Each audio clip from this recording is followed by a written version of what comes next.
사복음서에 기록된 예수님께 향유를 부은 여인들 이야기.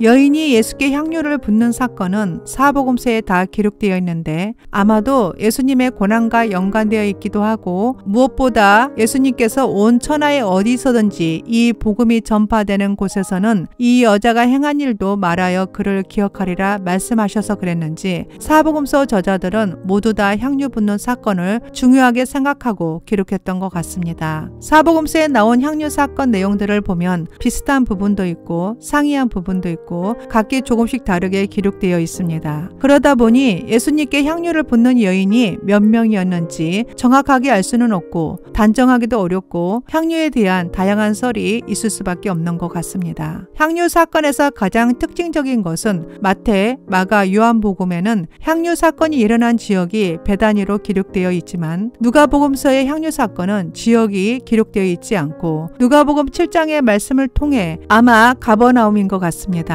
누가복음 7장 1절 예수께서 모든 말씀을 백성들에게 들려주시기를 마치신 후에 가버나움으로 들어가시니라. 또 한 가지 향유 사건의 특징적인 것은 예수님께 향유를 부은 여인이 요한복음서에는 마리아로 기록되어 있지만 마태, 마가, 누가복음서에는 향유를 부은 여자를 무명으로 기록되어 있습니다. 향유를 부은 여자는 마태, 마가복음은 한 여인으로 기록됐고 누가복음은 죄를 지은 한 여자, 요한복음은 나사로의 누이 마리아로 정확하게 기록되어 있습니다. 또 향유 사건이 마태와 마가복음은 거의 비슷한 내용이지만 누가와 요한복음은 좀 다른 내용입니다. 사복음서에 여인이 향유를 예수님께 붓는 그 행위에 대해 주님께서 말씀하시는 내용이 나오는데 마태, 마가, 요한복음은 예수님께서 나의 장례를 준비하기 위함이라고 말씀하시고 누가복음서는 죄 지은 한 여자가 예수님께 향유를 붓는 행위를 보시고 제 사함과 구원이라고 말씀하십니다. 또 한 가지 누가복음 같은 경우에는 여인의 이름이 없고 죄를 지은 한 여자라고 기록되다 보니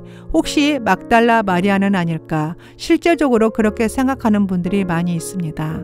이 모든 것이 어쩌면 찬송가에 나오는 값비싼 향유를 주께 드린 막달라 마리아를 본받아서 영향 때문이 아닌가 싶습니다. 이러한 내용이 공식적으로 등장하게 된 배경도 있습니다. 서기 591년경 교황 그레고리우스 1세가 누가복음 7장을 설교하면서 여기에 나오는 죄 지은 여자를 창녀라고 생각했고 이 여자가 막달라 마리아라고 주장했다고 합니다. 교회가 막달라 마리아의 본 모습을 바로잡은 것은 20세기가 되어서였고 1969년에야 가톨릭 교회는 그레고리우스 1세의 설교에 실수가 있었음을 공식적으로 인정하고 철회했다고 합니다. 그리고 성경에 나와 있는 막달라 마리아는 창녀가 아니라 7귀신이 들렀다가 예수님으로부터 고침을 받은 여인이었습니다. 마가복음 16장 9절 예수께서 안식 후 첫날 이른 아침에 살아나신 후 전에 7귀신을 쫓아내어 주신 막달라 마리아에게 먼저 보이시니 누가복음 8장 2절 또한 악귀를 쫓아내신과 병 고침을 받은 어떤 여자들 곧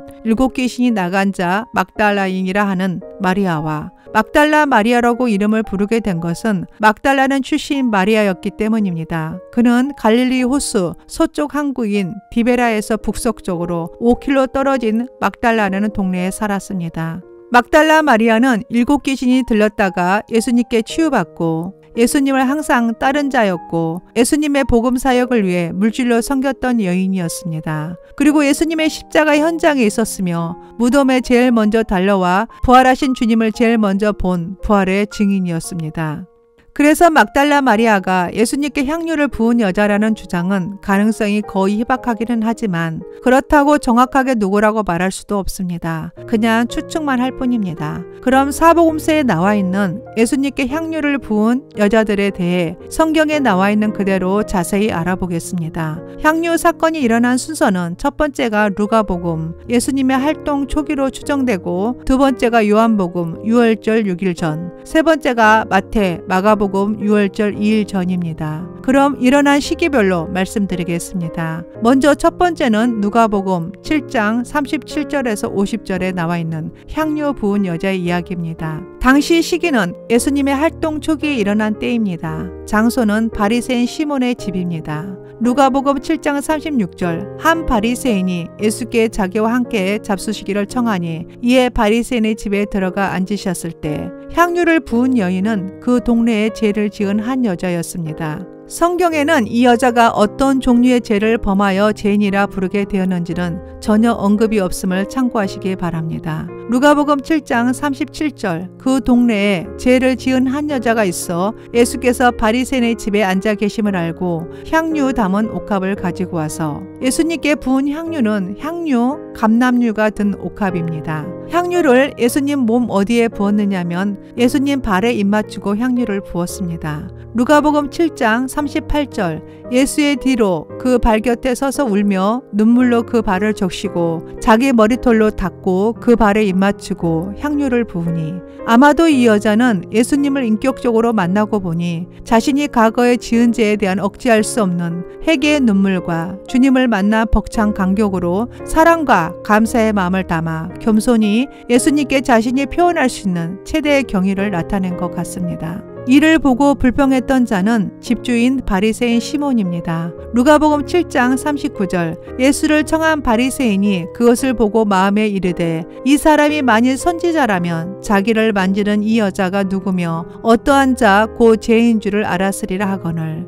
예수님께서 하신 말씀은 누가복음 7장 40절 예수께서 대답하여 이르시되 시몬아 내가 내게 이를 말이 있다 하시니 그가 이르되 선생님 말씀하소서. 이르시되 빚주는 사람에게 빚진 자가 둘이 있어 하나는 500데나리온을 줬고 하나는 50데나리온을 줬는데 갚을 것이 없으므로 둘 다 탕감하여 주었으니 둘 중에 누가 그를 더 사랑하겠느냐. 시몬이 대답하여 이르되 내 생각에는 많이 탕감을 받은 자이다. 이르시되 내 판단이 옳다 하시고 그 여자를 돌아보시며 시몬에게 이르시되 이 여자를 보느냐. 내가 내 집에 들어올 때 너는 내게 발 씻을 물도 주지 아니하였으되 이 여자는 눈물로 내 발을 적시고 그 머리털로 닦았으며 여기서 내가 내 집에 들어올 때 너는 내게 발 씻을 물도 주지 아니하였으되 예수님께서 이 말씀을 하는 이유는 그 당시에 가버나움 팔레스타인 지역은 먼지가 많은 광야 지대이다 보니 손님을 초대하면 먼저 손님의 손과 발을 씻을 물을 준비하는 것이 관리였다고 합니다. 너는 내게 입맞추지 아니하였으되 그는 내가 들어올 때부터 내 발에 입맞추기를 그치지 아니하였으며 여기서 입맞춤은 가벼운 입맞춤으로 존경과 평강을 비는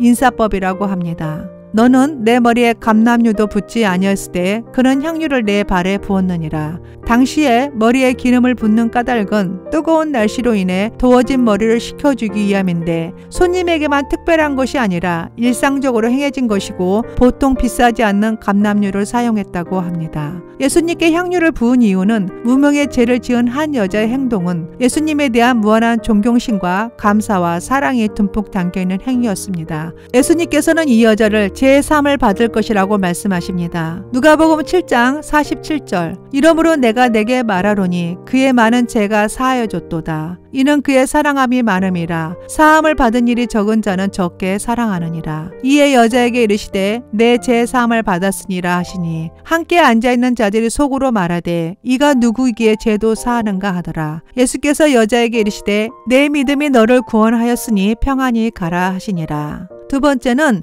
요한복음 12장 1절에서 8절에 나와 있는 향유에 대한 이야기입니다. 당시 때는 6월절 엿새 전입니다. 장소는 베다니 나사로 즉 마르다와 마리아의 집입니다. 요한복음 12장 1절 6월절 엿새 전에 예수께서 베다니에 이르시니 이곳은 예수께서 죽은 자 가운데서 살리신 나사로가 있는 곳이라. 거기서 예수를 위하여 잔치할세 마르다는 일을 하고 나사로는 예수와 함께 앉은 자 중에 있더라. 예수께 향유를 부은 여인은 나사로의 누이 마리아입니다. 즉 베다니 출신 마리아입니다. 예수님께 부은 향유는 지극히 비싼 향유, 곧 순전한 나드 한 근입니다. 여기서 나드향은 인도에 있는 식물 나드의 뿌리에서 추출한 휘발성이 강한 향으로 나드향은 주로 왕과 같은 고귀한 사람들만이 사용하는 최고급 향입니다. 향유를 예수님 몸 어디에 부었느냐면 예수님의 발에 붓고 자기 머리털로 예수님의 발을 닦았습니다. 요한복음 12장 3절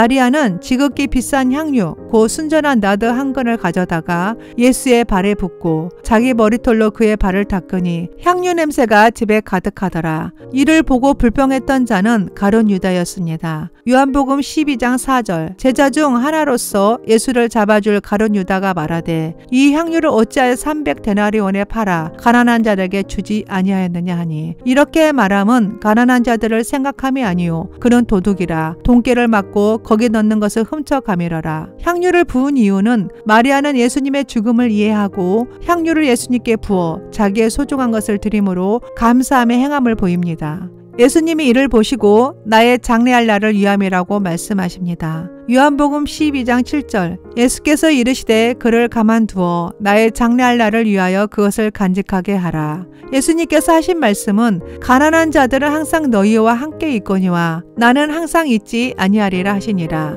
세 번째는 마태복음 26장 6절에서 13절에 나와 있는 향유에 대한 이야기입니다. 당시 때는 유월절 이틀 전입니다. 장소는 베다니 나병 환자 시몬의 집입니다. 마태복음 26장 6절 예수께서 베다니 나병 환자 시몬의 집에 계실 때 향유를 부은 여인은 무명의 한 여자입니다.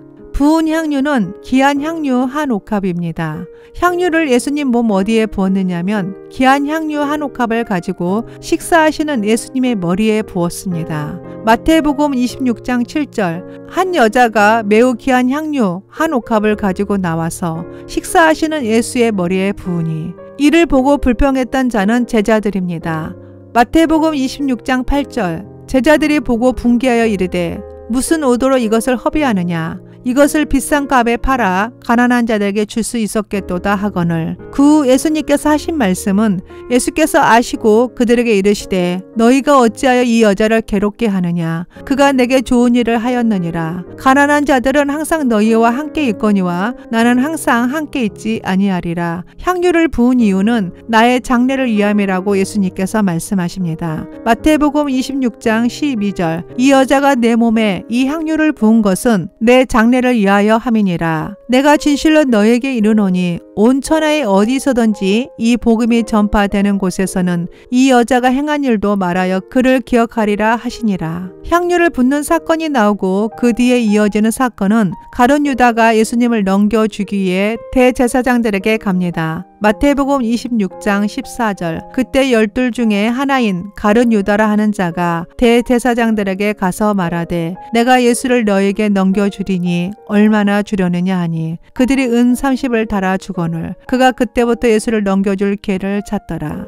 네 번째는 마가복음 14장 3절에서 9절에 나와 있는 향유에 대한 이야기입니다. 당시 때는 유월절과 무교절 이틀 전입니다. 유월절과 무교절은 붙어있는 절기입니다. 유월절이 끝나는 다음 날부터 무교절이 됩니다. 마가복음 14장 1절 이틀이 지나면 유월절과 무교절이라 대제사장들과 서기관들이 예수를 흉계로 잡아 죽일 방도를 구하며 장소는 베다니 나병 환자 시몬의 집입니다. 마태복음하고 동일한 내용입니다. 향유를 부은 여인은 무명의 한 여자입니다. 이것도 마태복음하고 동일한 내용입니다. 예수님께 부은 향유는 매우 값진 향유 곧 순전한 나드 한 옥합입니다. 향유를 예수님 몸 어디에 부었느냐면 한 옥합을 깨트려 예수의 머리에 부었습니다. 마가복음 14장 3절 예수께서 베다니 나병 환자 시몬의 집에서 식사하실 때 한 여자가 매우 값진 향유 곧 순전한 나드 한 옥합을 가지고 와서 그 옥합을 깨트려 예수의 머리에 부으니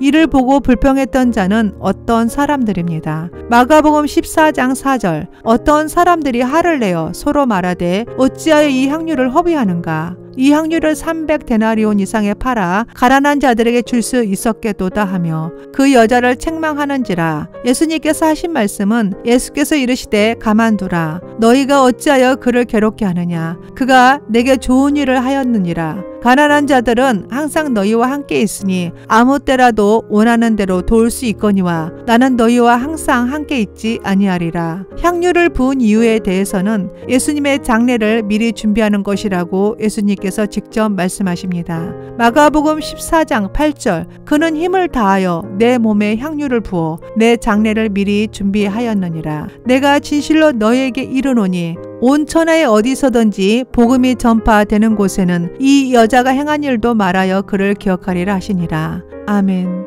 지금까지 귀중한 향유, 옥합을 예수님께 드린 사복음서에 기록된 여인들 이야기를 나눠봤습니다. 감사합니다.